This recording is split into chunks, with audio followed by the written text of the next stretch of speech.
There we go. All right.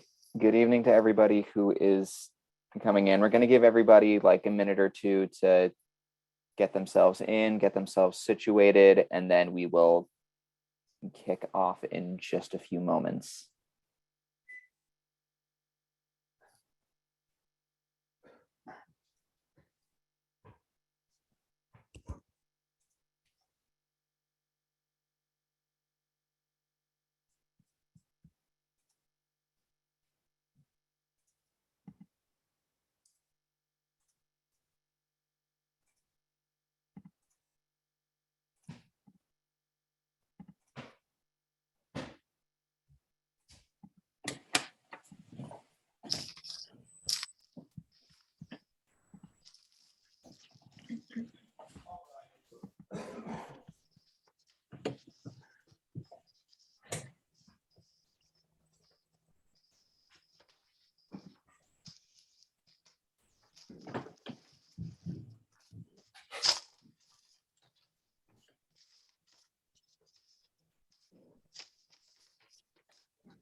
All right, I think we're ready to get started. Yep. Hi, everyone. I'm Julie Lickman. I'm the Director of School Counseling.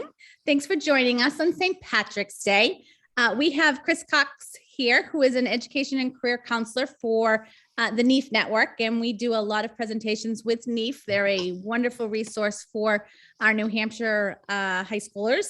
And so he is going to talk to us today about applying to College 101. We are recording. I think if you've logged on, you knew that something I think pops up that says we're recording. So we will send this out if anybody wants to view it later, or if you have a friend that missed the presentation, we will be sending this out probably about Monday. And we also have a chat or a Q&A function. So if you have questions as we go along, we'll try to monitor those questions. But it's probably the presentation is about 45 minutes, and then we'll allow any time for question answers as they pop up if we haven't answered them during the presentation. Why are there 7 Julie Lickmans in here? There's more. So without further ado, Chris, you can start us off. All right. Well, thank you everybody for coming and joining us this evening. Thank you, Julie, for that wonderful introduction. Good evening, everyone, and happy St. Patrick's Day to all those who celebrate. So yeah, my name is Chris Cox. I work as an education and career counselor for the NHEAF Network's Center for College Planning. And college planning is exactly what we're going to be talking about tonight, and that is all the steps that go into applying to college. And so one of the first things that we want you guys to think about is about yourself. And we want you to make decisions that are right for you. And there are a few different things that go into those decisions. The first one is reflecting on your interests and understanding your strengths. And that's, understanding what you like to do and understanding what you're good at. And you can use those interests and strengths to help determine what careers would be a good long-term fit for you. So thinking about the things that you're good at, the things that you like, how might those be able to properly correspond to a career? So from that, you would start to explore these careers to determine what you would need to do from an education standpoint, whether it's you go to a specific college or study a specific thing, whether there's certain trainings or certificates you need to earn. Any of those things can sort of all come together to make the proper education for this career, and use all of this information to make the best choices about which college you choose to attend and which program you choose to study. So one of the things that we do to help this process as the Center for College Planning is we have a free aptitude and talent assessment that also has a career exploration side to it. It's called U-Science. It's a newer thing that we've begun to offer, and it really does a great job of helping you understand not only what you are good at, what you're naturally skilled at, but helps you to understand how that works with different careers, and maybe helps you discover careers you didn't know either were careers or didn't know it was something you'd necessarily be good at. So you can definitely book that with us online. You can follow that link. And not only will you be able to see this recording back, but also we will be sending this presentation out as a PDF. So you'll be able to review all the slides after the fact. So the college search, it's all about finding what's going to be your best fit. And as it is right now in the United States, there are over 4,000 colleges and universities. There's going to be more than one quote unquote best fit, but even just getting from that 4,000 down to just a few, there are a few different things that you need to take into account. First one is location. The location of your college can have a major impact on your overall experience. Whether you choose a city, which might have more activities, might be easier to get around, might have easier career access. It might also be overcrowded. It might be more expensive. It might feel less quote unquote traditional. So that's one thing to think about. Next is size. Thinking about how many people are at a given school. That's another thing to think about, because some people thrive in a college where there's a lot of people around. They're perfectly comfortable with being in a lecture hall of, say, 200 to 300 to 500 students, whereas some people, they want that smaller, sort of more direct experience. They want to be in a class of 15 to 20 tops. They want to be on a first name basis with their professor. They want to sort of know everyone that's around. So those are all definitely important things. Next one is the student body. Are you looking for a very diverse population, a lot of different experiences? Are you looking for maybe it to be all male or all female? You're looking for a certain percentage of students that are in state versus out of state. Do you want students that stay on campus on the weekends, or mostly people that commute day in and day out? And then also, do you want a school that has a student body that lines up with your interests, whether it's different clubs or student orgs or things like that? We have to cook. I have to cook, right? Hang on one sec. Put on the calendar. Sorry about that.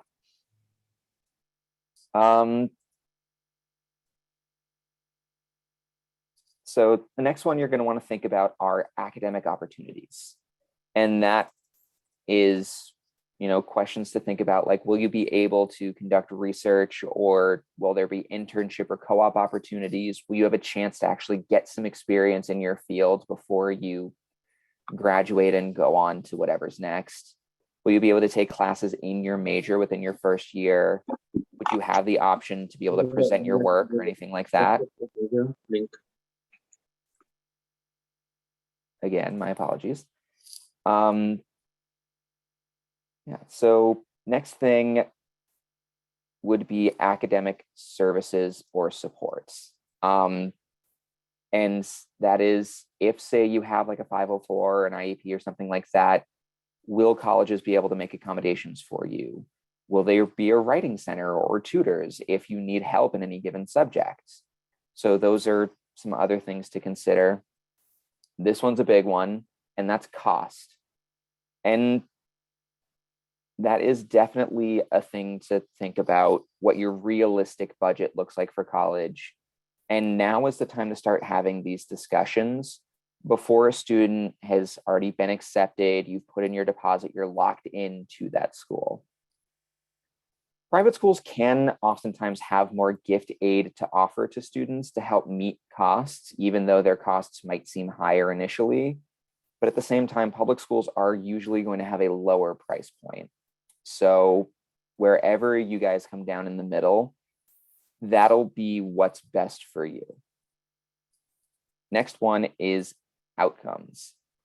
And so some things to think about, some questions to maybe ask in the outcomes realm are, what percentage of students return after their freshman year as opposed to transferring out? What percentage of what percentage of graduates are employed in their chosen field or attending graduate school? Also, is there a career services office that could assist students with resumes, interviews, etc.? And then finally, there are academic programs, or sorry, not finally, there are academic programs, and that is, does the school offer programs that support your career goals?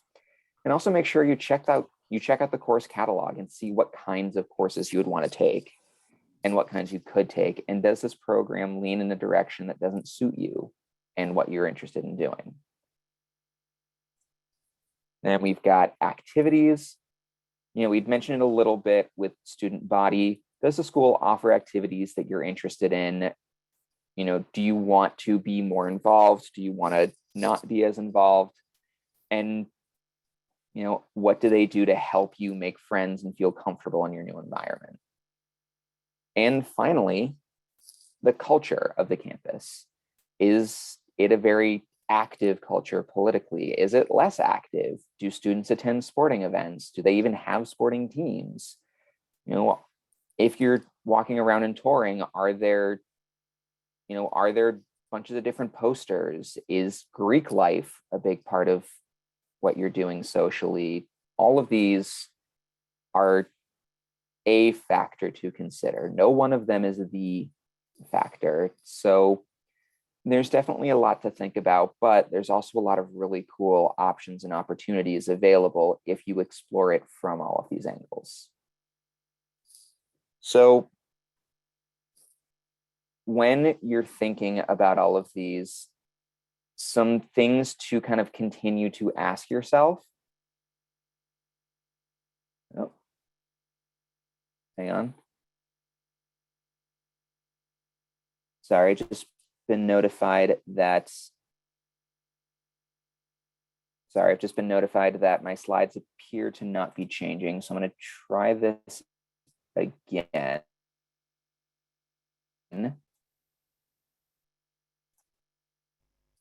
All right, so now it should be moving from one to the next. So here really quickly, in case it wasn't moving forward, and I apologize if it wasn't, we're looking at the college search. These were each of the different things to consider. And that's location, size, academic programs, academic opportunities, academic services, cost, outcomes, student body, activities, and campus culture. So as we're moving forward, two big questions to ask yourself individually are, what are the three most important experiences I want to have in college? And these are the things that you want to have happen. This isn't something that you can have someone else answer for you, and you can't base it upon what your friends or your peers want to do either. This has to be entirely you. And also, what are the things that are non-negotiable for me in this process? What do I have to have? And once you understand both of those questions and the answers to both of those questions, then the process is going to move ahead a lot simpler. Now, an important thing is to do your research. And so some schools will have programs like Naviance or Score to help students with the search and application process. But we also would recommend you use some of these websites, especially Big Future. It's put on by AP tests, things like that. I would also recommend the College Navigator as well as Peterson's. And another important thing that you really, really need to do is to meet with your school counselor, because they can assist in scheduling courses that meet graduation and college admissions requirements. They can help you set realistic goals based upon your personal background and academic history. They might know colleges that would be a great fit for you that you never even knew about. They can also help write you a letter of recommendation, and they can also give you some additional advice and guidance through the college search and application process. It's one of the big functions that they fulfill, and they do great work. So definitely take advantage of them while you can. So the next thing is get to know the colleges. And that's all really important because this is such a big investment. So a few ways that you can do this is attend college fairs. You can review the list of schools that will attend there. While you're talking, ask thoughtful questions, things that you really want to know about the school. Take notes if you can, and then make sure that you also get contact information from the college representatives, because for a lot of them, if you are that interested, this probably won't be the only time that you get to see them. And keeping that line of communication open, which kind of segues into the next one, talking to admission reps at your high school. If you keep that line of communication open, then not only will you get the chance to learn more about the school, but also it'll help when you send that application in and your name comes across their desk. They'll remember that you've been talking with them, you've been engaged with them the whole way, and that could really go a long way towards helping you out. Another big thing is to visit campuses. There's no amount of photographs or videos or anything like that that can truly help you understand what the campus is actually like. There will be tons of ways to do that. There'll be information sessions. There'll be tours that you can book. There'll be things like open houses, things like that. All right, so really quickly, we got a question: will Wyndham inform students about upcoming college fairs? I'm gonna throw that to one of. Yes. Right. Yes, we can. All right, awesome. And so they can and they will. So thank you for that. If additional people have questions, please feel free to type them into the chat bar, either marked chat or Q&A.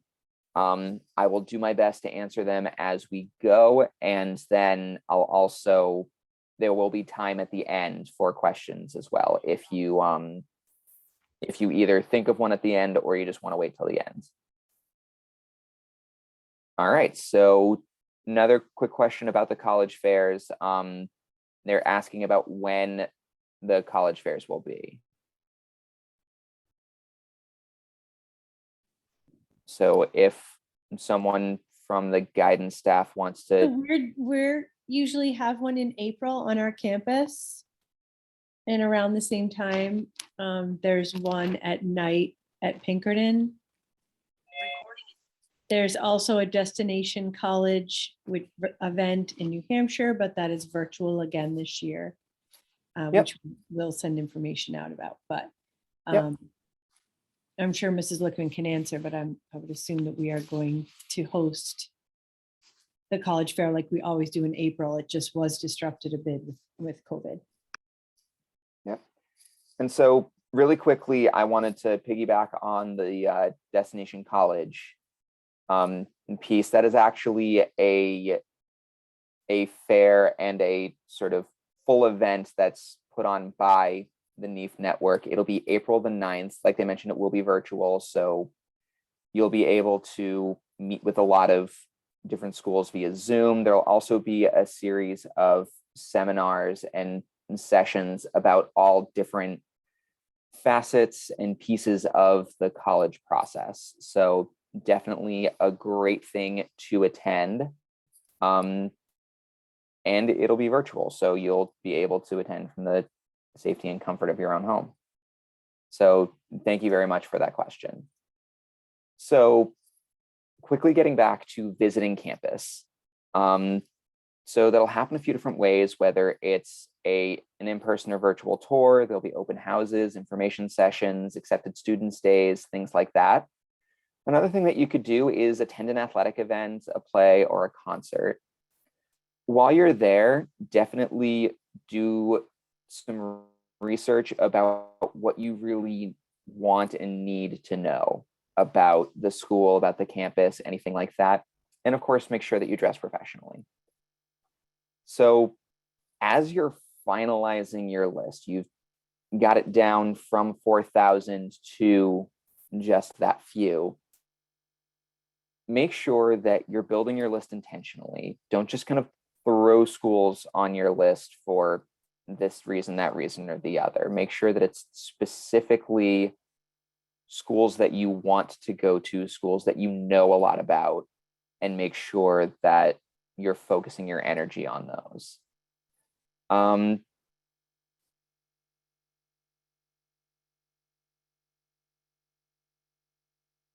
So another quick question about the destination college on April the 9th. So I will definitely make sure that guidance has all of the information about destination college. And then I'll also make sure that at the end of this, I'll make sure that I post a link to the to NHHEAF's website where you can also find out more about destination college. So thank you for that. We have also been sending out reminders to all the students. All the counselors have been sending it to the students on the caseload about destination college. But if you could send that link, that would be awesome too, because there is still time to register. Yes, there is. All right. So yeah, for every school that's on your list, have at least 2 or 3 specific reasons why it made the list. If you can't name more than 2 or 3, then honestly, don't bother. And also, don't try and apply to a school just to see if you can get in. And because schools have limited spots in their classes, and if you're being offered one of those just because you're curious, then it might cause another student who really, really wanted to attend that school to miss out. So we want to talk about a balanced approach. And so a lot of people talk about the quote unquote 2-2-2 approach, which is 2 schools that are probable, 2 schools that are, or probable is also traditionally called a quote unquote safety school. 2 schools that are right in your target area that fit right with you and the requirements. And then also 2 reach schools, ones that might be challenges, but it would be great if you got in and that you would really want to go to and attend. So we don't want that to necessarily limit you just to 6 schools. If you have more schools that you want to apply to, then absolutely apply to them. Try and create a list with a balance of those probable and reach and those probable schools. So put them all together and use things like College Board, Naviance, things like that to get an idea of where you are relative to the student that they accept traditionally. Also consider ones that are probables based on financials, if financials are going to be a question at all. And so if we are thinking about what a probable school is, definitely make sure that while there are schools that you are likely to get into based upon your academic profile, make sure that they are schools that you really would want to attend, because otherwise there's no point to applying just to apply. So the other thing to consider is the type of financial aid that they'll offer. Every college is going to have a pool of money that they can offer to their students in the form of financial aid. It's, one lump that they have to distribute among every student that they are accepting and enrolling.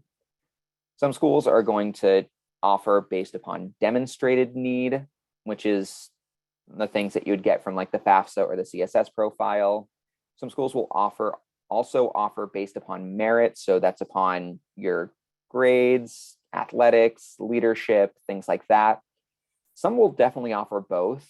It's definitely worth it to understand and to find out what kind of aid that they offer, because it will also help make the decision a little bit easier. So if we're thinking about when to apply, it's a very important question. And that is, make sure that you pay attention to both application and financial deadlines for each school. The majority of the deadlines you're going to find between December the 1st and March the 15th. And also make sure that you understand with the deadlines, some deadlines might be quote unquote binding deadlines, meaning that if they accept you, you are committing to go to that school and that school only. There are also non-binding decisions, which students don't have to commit to the college until National College Decision Day, which is May the 1st. So with that, there are a bunch of different decision types. The first admission type is what's called rolling admission. And what it means is it's usually first come, first serve. Applications are reviewed as they're received. So the later you apply, the less your chances are of being accepted, but it's not impossible.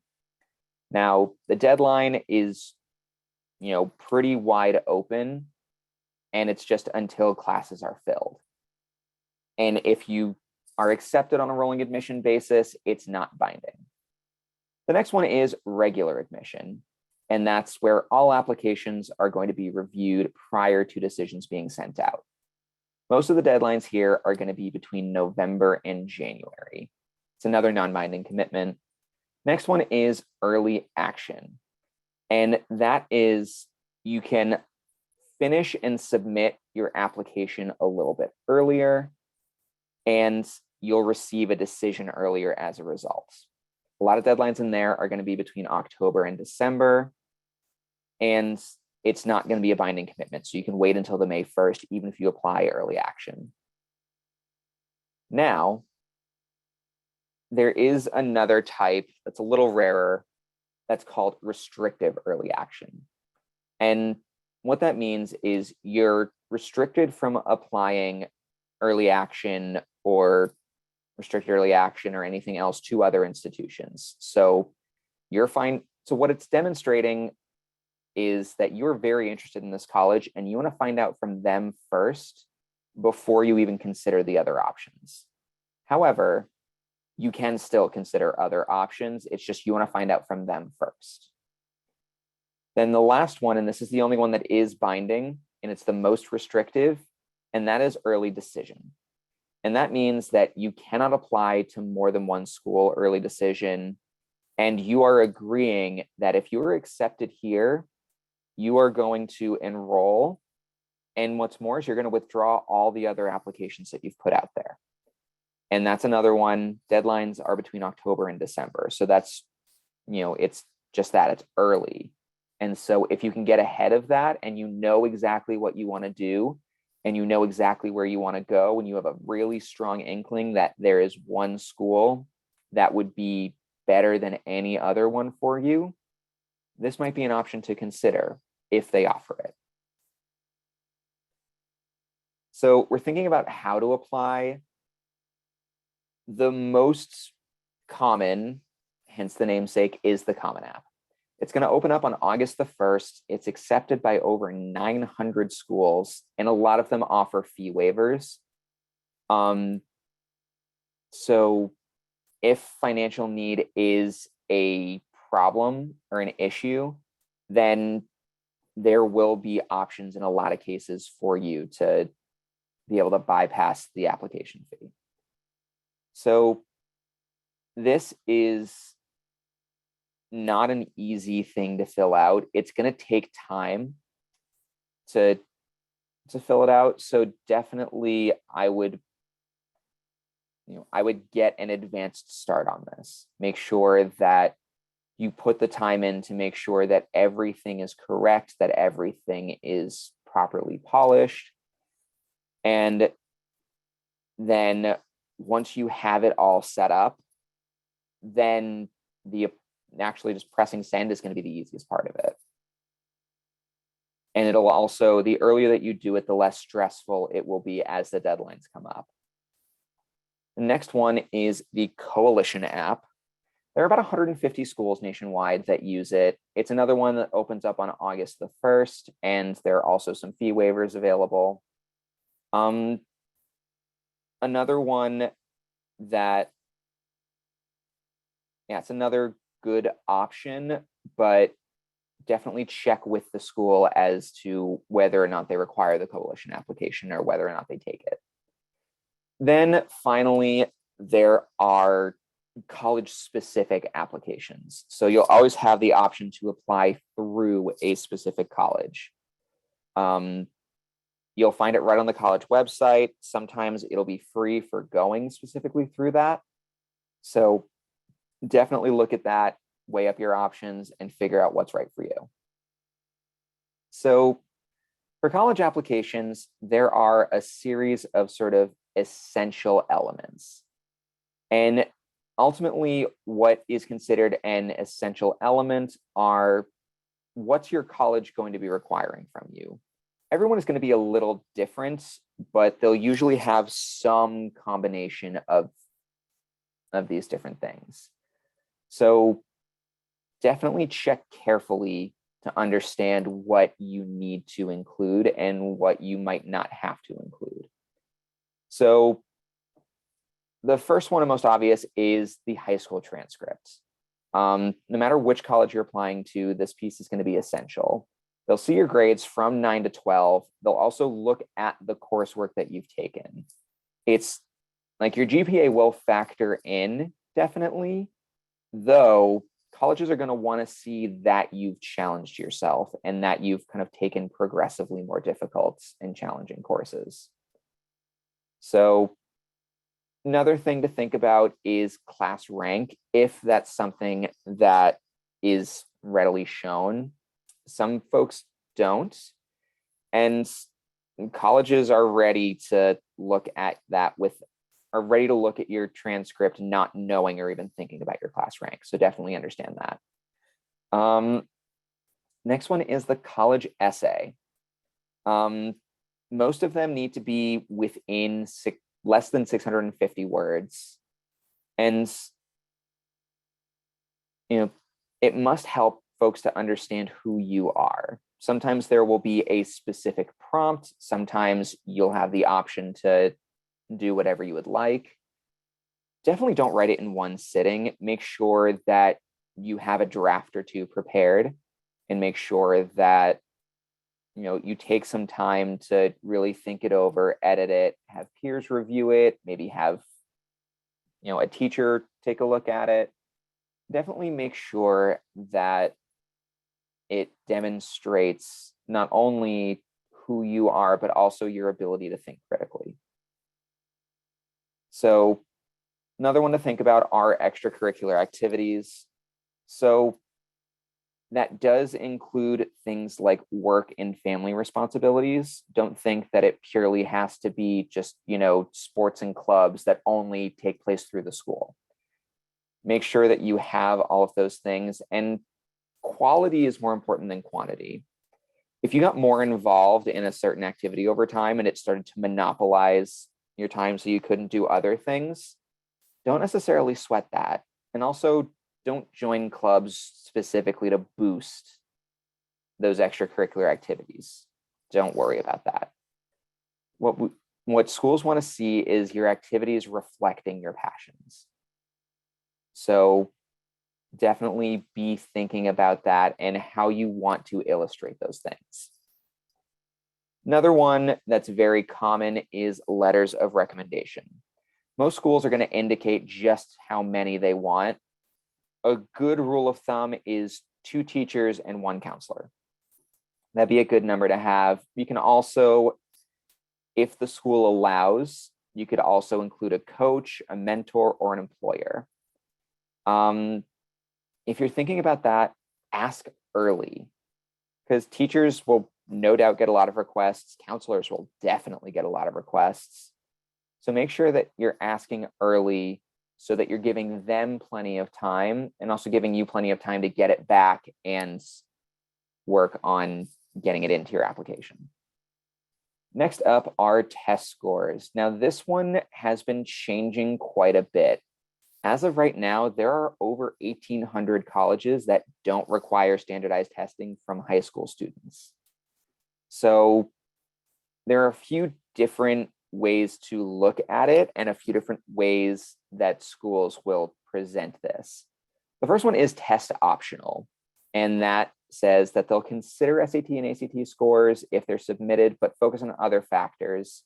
If you're applying to a highly selective test optional college and you earned an SAT, ACT score in your school's middle range, then you should definitely submit your scores anyway to maximize your chances of getting admitted. If you don't think that your test scores are an accurate representation of your skills or your level of learning, then you can absolutely choose not to submit it and it won't count against you. The next one is what's called test blind admissions. And this is that whether or not a student decides to send their test scores in, they will not be considered as a part of the application process. And there are more than 50 schools in the nation that do that. Final one is test flexible. And these are students that get to, and this is one where students choose which type of test or test they want to submit on their application. If they want to do the SAT or ACT, they can do that. They could also include like a baccalaureate exam or an advanced placement test. You've got a lot of different options there, and you can kind of pick and choose which ones to submit. Definitely, regardless of whether or not you want to submit them to your college application, no matter what, take them seriously. Make sure that you study. There are plenty of free test prep resources. There are two of them on the screen right now, Khan Academy and the ACT website. Those are definitely helpful. And then also for a list of test optional, test blind, or test flexible schools, you can also visit that website of fairtest.org. It'll be a great resource for you to find that out if that's something that's really important to you. Some additional elements that you want to consider within the application process is, are you required to do some sort of audition? This is most prominent in dance, theater, or music related programs. Definitely students are going to want to check with each school. If they do really well, it might actually lead to merit scholarships if they're majoring in these areas. Make sure that you stay organized to track when auditions might be. And make sure that you prepare whatever you're going to do well in advance. Make sure it's well rehearsed. And also, a lot of auditions are recorded, so make sure that you might have somebody who can help, whether it's providing space, providing the equipment to record it, anything that might help. Another thing to think about would be portfolios. These might be a part of fine and studio art majors or architecture. Make sure that you are very aware of exactly what they're looking for, especially in terms of size and format. Figure out if submissions need to be digital, if they need to be hard copy, reproductions, original work, anything like that.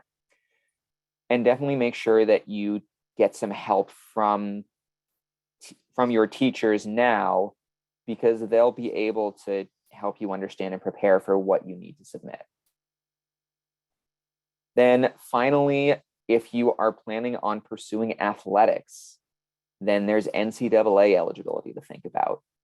At the end of your junior year, you're going to want to register with the Eligibility Center. Not necessarily if you are seeking a D3 sport, but definitely in D1 or D2. And students wanting to play a D1 or D2 level sport need a certified accountant in order to make official school visits or to sign a letter of intent. And also it'll require a student's transcript and their test scores. So you can go to ncaa.org and figure all of these things out. So now, looking ahead, now is the time, that time between junior and senior year, for students to start to take the lead and take ownership of this process. And this is an opportunity to build what are called soft skills. Soft skills are skills that may not necessarily be a requirement for any one job, but they are vital for a multitude of daily tasks.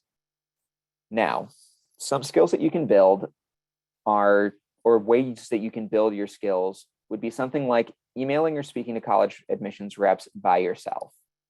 Now, this is a huge thing because it shows that you have your own vested interest in this. And also it's a chance for you to take responsibility for this process.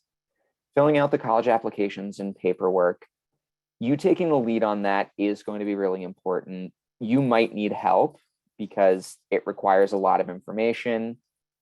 It makes sense that you might need some help. We can definitely help you with that as the Center for College Planning. Your counselors can help walk you through applications. So definitely things like that, we can help you, but you taking the lead is going to really help you in the long run. You can develop different strategies for staying organized, especially staying on top of all the different deadlines. And if you have a portfolio you need to put together or an audition that you need to do, getting those strategies and staying on top of them will keep your stress level down and will make sure that you're well prepared every step of the way. Also, make sure that you check your email regularly. That's a big one because a lot of schools will communicate by email, especially if they need to change a deadline or if they have additional things that they need from you. So definitely stay on top of that. Stay in the know about what's going on. And you won't be blindsided by things. And it's another great chance for you to take this opportunity. Make sure that you stay in communication with your parents, the school counseling office, the college admissions, and college financial aid offices, because at one point or another throughout the process, you will need all of them.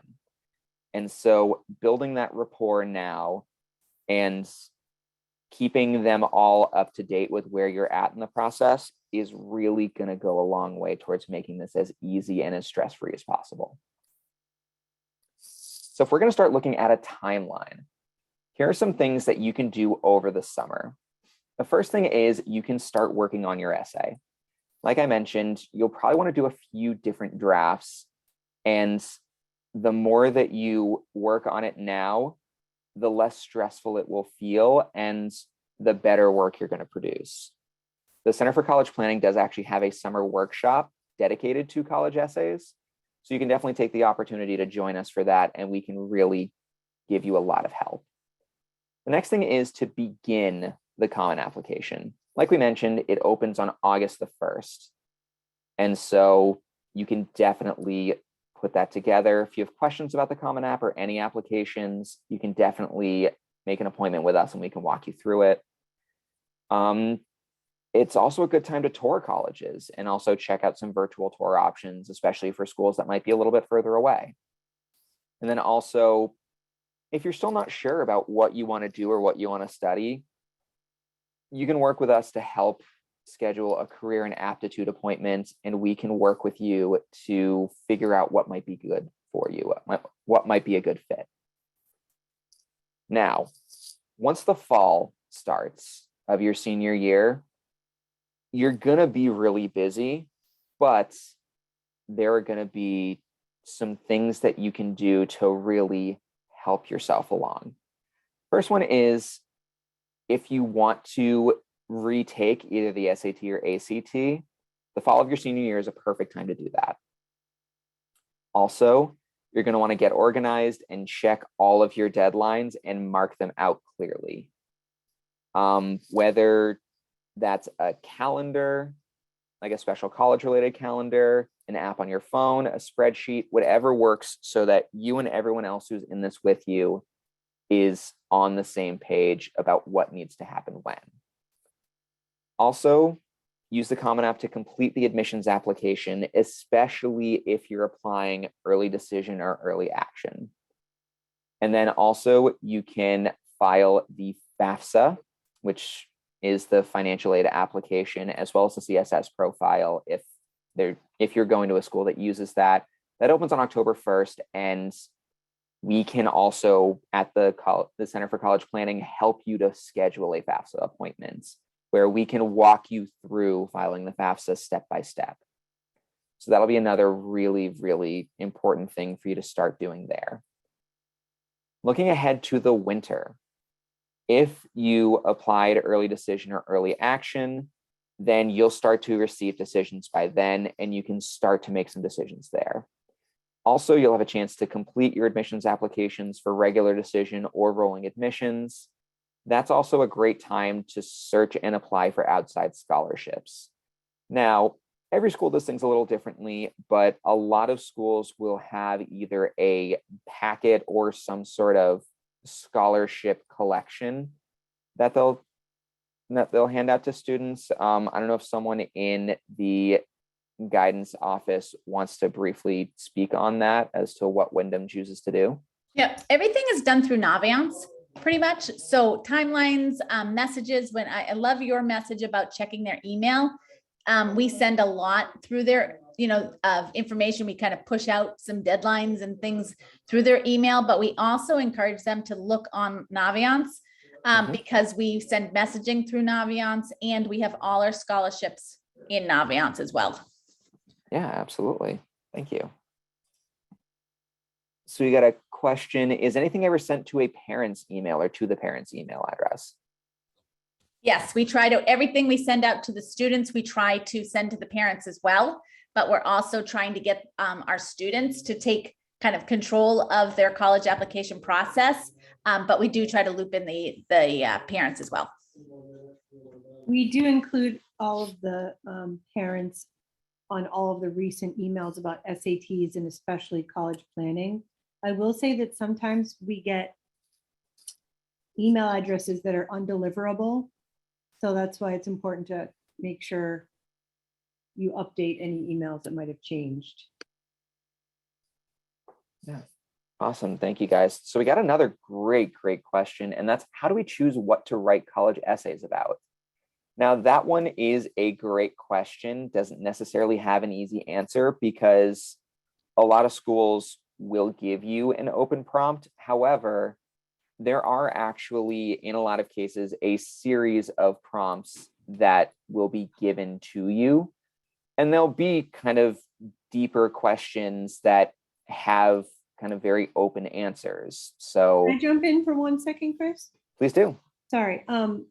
The Common Application has the prompts for the Common Application essays, and we'll be providing those to the juniors this spring. Also, in all the world literature classes, they will be working on a college essay. That's a really good time for them to practice Absolutely. writing that essay. And there's a number of prompts that the Common App provides. And you can Google them and find the 2022-23 Common App essay prompts online, but we will be sending that out. But there's a lot of prompts that will get students thinking about what to write. All right. And so the question that we got in a response is, what if the student's not in World Lit? I mean, I can quickly answer. If they're that. not, yeah, if Go they, ahead. you can, certainly jump in, but if they're not in World Lit, AP Lang, they should also be doing that in, and Honors World Lit. So one of the junior English courses. Yep. And even then, if that doesn't work, I mentioned a few slides ago, we have some summer boot camps specifically on the college essay. So that might be a good thing to enroll in that we can give you some additional help with. So those were great questions. Thank you. So one other quick question. If a parent hasn't received emails regarding SATs next week, is there a permission slip or any action needed? Good question. If your student is a junior, they're automatically registered for the SATs. Emails did come out about opting in for the, if you wanted to send scores to your, to 5 colleges. So look for emails from Dr. Erin Haggerty. She sent out the opt-in permission slip, but other than that, there's an opt-in for filling out the questionnaire, and there's an opt-out if you did not want your child to take the SAT because it is a state test. So those came out from Dr. Haggerty. But other than that, any junior is already registered, and we've taken care of that. They will be testing with the essay because it's a state requirement. So and that will be on Wednesday, the 23rd. All right, awesome. Thank you. So really quickly, we're moving ahead to the spring of your senior year. This is home stretch time. First thing that you're going to do is you should receive all of your admissions decisions by early April. You'll also, not long afterwards, be able to receive and compare financial aid offers and consider different funding options. With the Center for College Planning, the NHHEAF network, we also have an appointment type where you can sit down with one of us. We can look through each one of the offers that you've gotten and just sort of help determine what your costs are going to look like at each place. They're going to help you determine what's going to be your best course of action. So then the other thing, make some final visits to schools at the top of your list. This is especially important that the student should schedule this so that they're the ones going to explore and that it's their experience, just sort of getting used to what each campus might look like.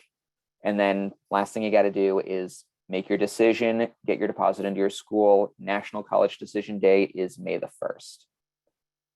So we had been kind of alluding to this for a little bit, but Destination College is coming up. It is on Saturday, April the 9th. It is virtual, and you can follow this QR code right here to register online. You will also have the link right there. There will be free college planning workshops. There will be free speakers and a free college fair. So you'll have a chance to attend each and every single one of these. And definitely, we want you guys to register. You can still register up until the day it starts, but a registration is required to join the online platform and get yourself in. So definitely make sure that you do so. So now, I've also been mentioning our summer programming quite a bit. So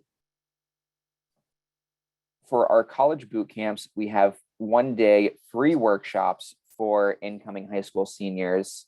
Registration is going to open in the late spring, and you will be required to register to attend. It's going to be interactive, and you will be given time to sort of brainstorm topics, start to work on activities, and start a rough draft, especially for the essay workshop. We've also got some webinars on different topics. We'll be posting those soon. Definitely keep an eye on our website. Students at any grade level can join and kind of come check those out. And then finally, we have some summer college roundtables, just a chance, to get kind of a quick information about 3 separate schools. Each college is given about 10 to 15 minutes to talk about their schools. So it'll be 10 to 15 minutes for some questions. And then additionally, just kind of some rapid quick fire questions.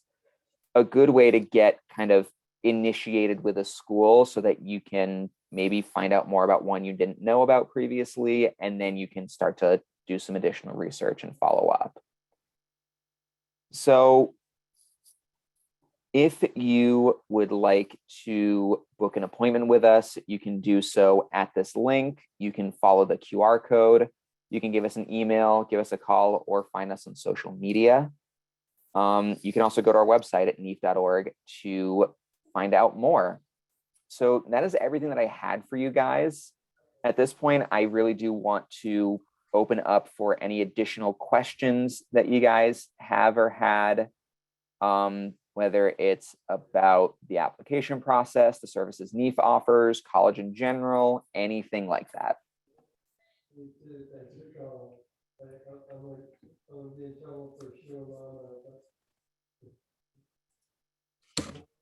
As I will mention that Mrs. Badley had mentioned it briefly, but we will be meeting with all juniors in the early April to talk about the timeline, kind of go over some of the things that Chris just spoke about. And then we've already booked with NHEAF. I believe it's the third week in September. I will send out a summer newsletter, but on financial aid. So the dreaded topic of financial aid. And of course, if anyone thinks of any questions that we might have not gone over tonight, reach out to your school counselor, reach out to me. We certainly can address anything that you might need. Question, how do letters of recommendation get sent to the colleges? That's all through Naviance. So the student, and we'll be telling your juniors this because we try to have them identify before April vacation who they want to send who they want to ask for a letter of recommendation. And when they do ask somebody in person for that letter of recommendation, what they do is they follow it up with a request through Naviance. And then the teacher will write it most times over the summer or the beginning in the fall, and they will upload their letters of recommendation right to Naviance. And then once what we do is we meet with the seniors in the fall, they match their Naviance account to their Common App account, and then everything kind of syncs up in cyberspace, and the whole package gets delivered to the college. So that was awesome. Thank you so much, Julie. Next question that came through, how's a virtual college fair set up? A lot of times it can be either multiple Zoom sessions where you're given the chance to kind of jump from one room to the next. I believe that's how we're going to set ours up. So yeah, that's definitely a great chance for you to still get one-on-one time with the admissions staff. Good chance to ask any questions you might want to, and also, again, just establish that contact that we were talking about. That was so vital. So thank you. I think somebody asked a question about volunteer hours. Do they matter?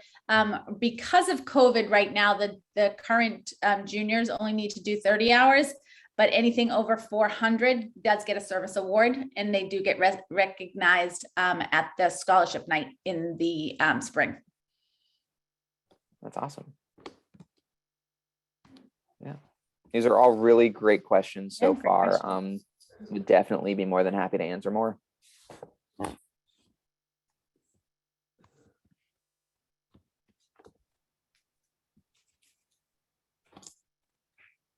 Well, if nobody has any more questions, I want to thank Chris for presenting to us this evening. And like I said, he will send me the recording over the next couple of days, and we'll get that out to and put up on the website for anybody who missed or wants to review any of the slides.